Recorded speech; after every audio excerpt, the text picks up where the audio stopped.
இந்த கேள்வி வந்து கொஞ்சம் நீங்களே யோசிச்சு பாருங்கள். ஒரு ஆவணம் இல்லாமல் ஒரு இடத்துக்கு வந்து உரிமை கொண்டாடுவதற்கு வந்து ஏதாவது ஒரு ஆவணம் தேவைப்படும் நிச்சயமாக.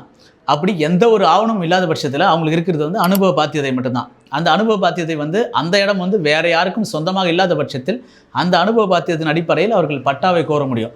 அப்படியாவது குறைஞ்சபட்சம் அந்த பட்டாவாவது ஒரு ஆவணமாக இருக்கும்.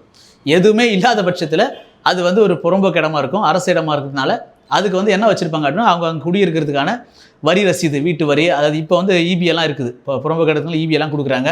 மின் வரி, அங்கே இருக்கக்கூடிய ரசீதுகள், இதெல்லாம் வந்து அவங்க அங்கே குடியிருக்கிறதுக்கான அடையாளம் தான். இடத்துக்கான உரிமைக்கு சொல்ல முடியாது. இந்த மாதிரியான விஷயங்களை வந்து அதையே வந்து இன்னொருத்தருக்கு விற்பனை செஞ்சுட்டு போவாங்க. அந்த மாதிரி வந்து விற்பனைகள், புறம்போக்கு இடங்கள் செய்வது வந்து சட்டப்படியானது கிடையாது.